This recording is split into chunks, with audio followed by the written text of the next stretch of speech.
नमस्कार देवियों सज्जनों सर्वप्रिय छात्रों, आप सबका हार्दिक स्वागत है शिक्षा पॉइंट पर।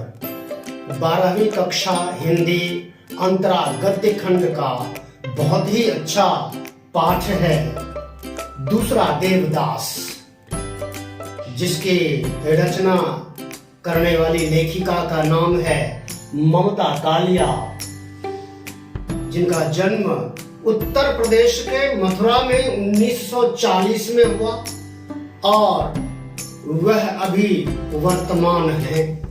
स्वतंत्र लेखन का कार्य करती है। ये प्रेम संबंधी रचनाओं पर आधारित जो कहानियां लिखती है वो वास्तव में सच्चे प्रेम का उदाहरण होती है।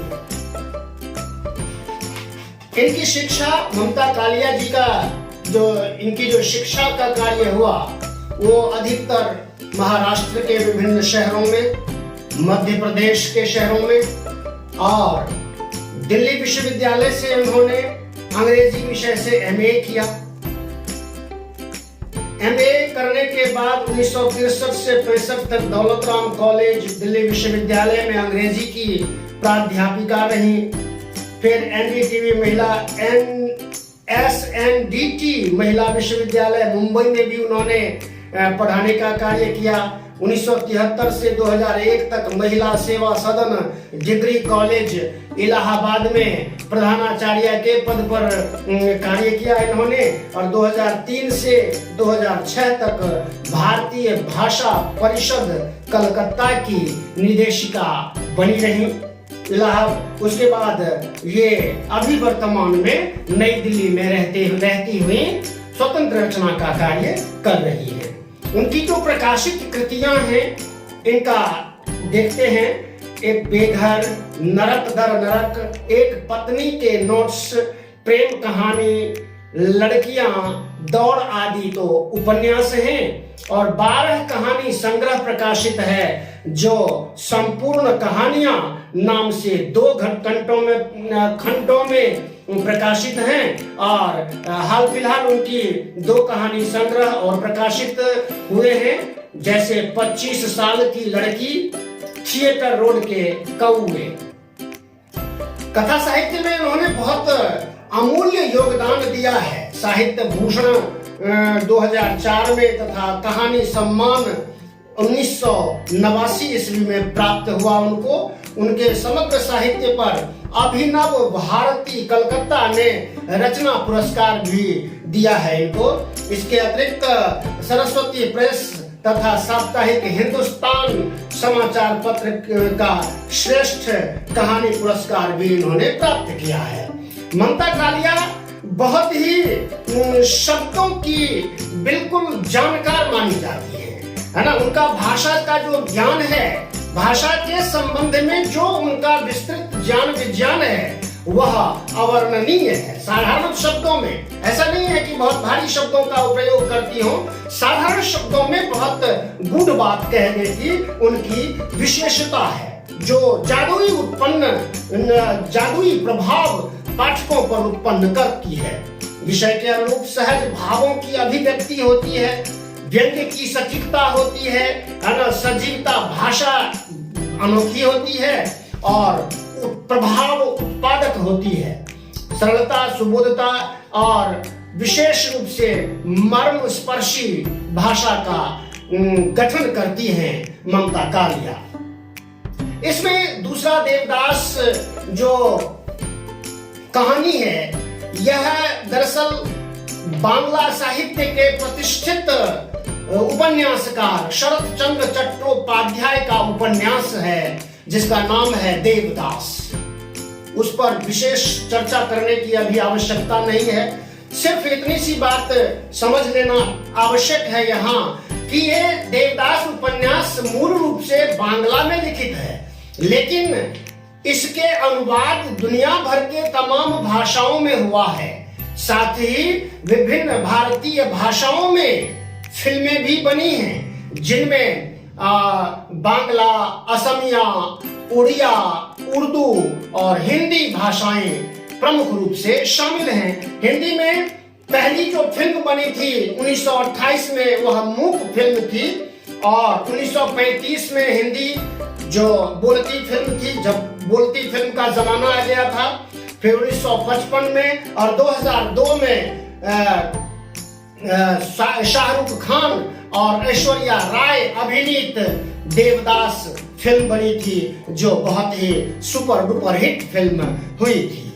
देखते हैं इस कहानी का जो रचना का परिवेश है वह हरिद्वार हर की पौड़ी के आसपास का क्षेत्र है। वहीं पर एक संध्या, हम सभी जानते हैं वहां गंगा की संध्या आरती होती है, और उस आरती पर महिलाएं और पुरुष उस आरती में शामिल होते हैं। महिलाएं आमतौर पर गंगा में डुबकी लगा करके बिना कपड़े बदले गीले कपड़ों में ही आरती में शामिल होती है, और आरती के लिए वहां पर जो दोने सजे होते हैं इन सब का वर्णन किया गया है। घाट पर बेचने वाले 10 रुपए, 20 रुपए, 25-50 रुपए इस तरह के फूल और दियों से सजे हुए दोने मिलते हैं। महिलाएं पुरुष सब उन दोनों को लेकर आरती में शामिल होते हैं और फिर गंगा जी में प्रवाहित करती हैं उन दोनों को दीप जला करके।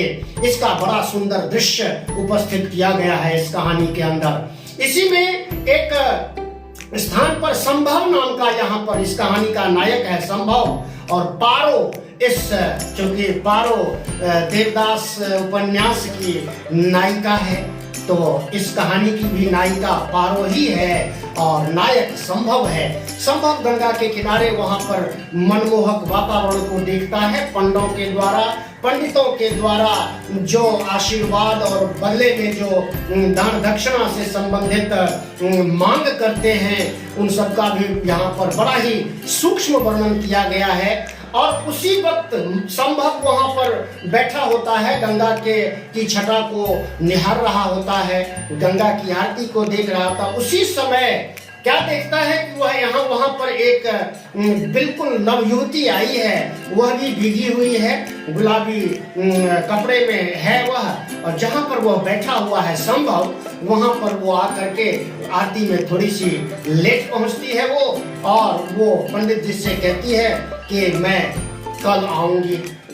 इसी दौरान उसके गीले कपड़े के स्पर्श से संभव के कपड़े भी गीले होते हैं।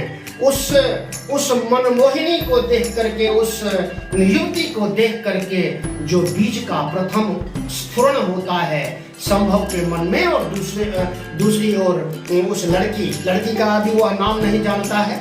तो ये सब दृश्य देख करके वहां पर बैठा हुआ वो लड़की कहती है पंडित जी से कि ठीक है हम कल आएंगे।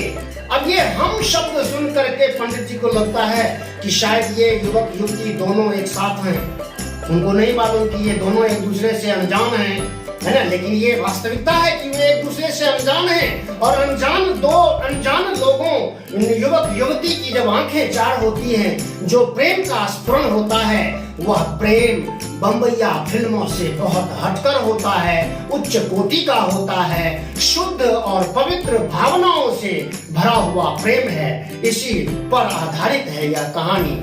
फिर वहां पर वो जब हम कल आएंगे यह सुन करके पंडित जी कहते हैं कि ठीक है, आशीर्वाद देते हैं, दोनों साथ आना। अब ये दोनों साथ आना, पंडित जी को तो लगता है कि ये संभव और वो पारो लड़की जो है दोनों एक साथ हैं, संभवतः प्रेमी प्रेमिका हैं, लेकिन इनको तो ऐसा कुछ है, इनके बीच तो है नहीं, ये तो बिल्कुल अनजान है, पहली दफा मिल रहे हैं, दूसरे को देख रहे हैं। तो यह सुन करके दोनों के मन में जो प्रेम संबंधी भावनाएं पनपती हैं, संभव उसमें ज्यादा दिलचस्पी लेता है। वो घर लौटता है, अनमने ढंग से लौटता है, क्योंकि वो दिल्ली में रहता है और नानी के यहाँ गया हुआ है वहाँ हरिद्वार, तो नानी के घर पहुँचता है। वो बाजार, उससे पहले वो बाजारों में, चूंकि उस लड़की की छटा, उसकी खूबसूरती, उसके नैन नक्श से इतना प्रभावित होता है कि वो चूड़ी के बाजार में इधर उधर उस लड़की को तलाशता है, लेकिन लड़की कहीं भीड़ में खोसी जाती है, वहां से कहीं चली जाती है। ये अनमने ढंग से घर आता है, नानी बहुत प्यार से खाना कहने के लिए कहती है, लेकिन वो मना कर देता है, सो जाता है। कल वो बैसाखी के दिन सभी लोग डुबकी लगाते हैं। कुछ तरह से भीड़ का भी वर्णन किया है, जो कितनी व्यवस्थित होती है, कितनी पवित्र भावना होती है। उस गंगा के तट पर हर की पौड़ी पर कोई धर्म नहीं, कोई जाति नहीं, सभी धर्म सभी जाति के लोग, कोई छुआछूत नहीं, कोई एक संयमित और मन्नत मांगने के लिए जो एकत्र लोग होते हैं और उनकी जो छटा होती है मनमोहक, उसका भी बड़ा मार्मिक वर्णन किया है यहाँ पर। खैर, संभव अपनी नानी के कहने पर भोजन नहीं करता, रात भर उसको नींद नहीं आती, फिर वो सोचता है, वो कार केबिन से रोपवे से जो है वहां पर जाता है। किसी तरह से वहां इसको एक लड़का मिलता है जो उस अनजान लड़की के भाई का बेटा, यानी कि वो लड़की उस छोटे से बालक की बुआ लगती है। वहां पर रोपवे के आसपास मनसा देवी, यहाँ जो चारों ओर मनसा देवी भी है, पहाड़ के ऊपर एक मंदिर है, हम सभी जानते हैं। वहां पर रोपवे से जाया जाता है, जहां कार केबिन होती है, एक तार के सहारे, रस्सी के सहारे वो आगे आगे सरकती है। ऐसी कार से यात्राएं करते हैं लोग, चढ़ाई पर चढ़ते हैं और फिर नीचे उतरते हैं। वही एक रास्ता है, वही एक जरिया है वहां पहुंचने का। वहां पर फिर दोनों की मुलाकात होती है, उस लड़के से दोस्ती होती है, वो फिर से दोनों के मन में जो प्रेम है आगे क्या गुल खिलाता होगा, इस पर संभवतः लेखिका ने कोई विशेष चर्चा की नहीं है ना। लेकिन जहां कहानी की जो उन्होंने समाप्ति की है, कहानी जहां समाप्त होती है, वहां यही लगता है कि देवदास नाम क्यों दे दिया उसको, उस संभव जो कहानी का नायक है इतना खो जाता है उस लड़की के प्रेम में, उसकी रूमानियत में, उसके सौंदर्य में, जो नैसर्गिक सौंदर्य है, उसका प्रेम भी नैसर्गिक है। दोनों का प्रेम पवित्र है। इस तरह से यहाँ प्रेम के लिए रचना की है कि प्रेम कितना शाश्वत होता है। ये न जाति देखता है, न धर्म देखता है, न स्थान देखता है, बस ये हो जाता है। और जब हो जाता है, इसमें अगर पवित्रता बनी रहे, इसमें शुचिता बनी रहे, तो इस प्रेम की जो पराकाष्ठा है, इसकी जो महत्ता है, वह और बढ़ जाती है। ये इस कहानी का सारांश है। मुझे लगता है कि इस सारांश से, और मैं छात्रों से बार बार इस चीज को बोलता हूं कि भैया आप जो है पाठ को पढ़ने पर भी ध्यान लगाओ। जब तक कोई कितना भी बता दे, लेकिन अगर आप पढ़ने में मन नहीं लगाओगे तो आपके लिए सब कुछ बेकार है।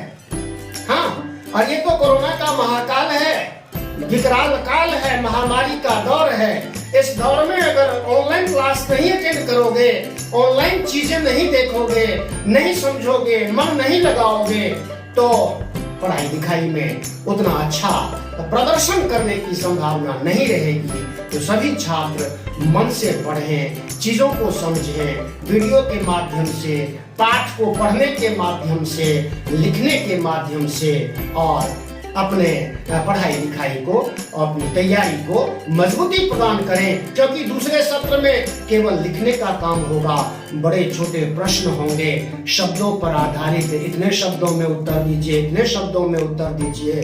तो लिखने की प्रैक्टिस बहुत आवश्यक है ना। अभी सभी टीचर्स कोरोना काल में बच्चों के लिए कितना परिश्रम पूर्वक मैटर्स तैयार करते हैं, है ना, नोट्स तैयार करते हैं, वीडियोस बनाते हैं और आपके लिए परोसते हैं। खाना तो आपको ही है, ग्रहण तो आपको ही करना है। तो ये चीज समझें, यह बात समझें, समझकर पढ़ाई लिखाई पर ध्यान केंद्रित करें। यही आपके कल्याण का, आपके परिवार के, आपके देश के की आर्थिक उन्नति का जरिया है और कोई नहीं। अभी तक जिन लोगों ने, जिन छात्रों ने वीडियो तो देखते हैं, पसंद भी करते हैं, लाइक भी करते हैं, लेकिन सब्सक्राइब बटन को नहीं दबाया है, तो प्लीज सब्सक्राइब बटन को दबा दीजिए, बेल को भी नोटिफाई कर दीजिए। अगली वीडियो में इस पाठ के प्रश्नों के उत्तर पर चर्चा करेंगे। धन्यवाद, नमस्कार, जय हिंद, जय भारत, जय भारती।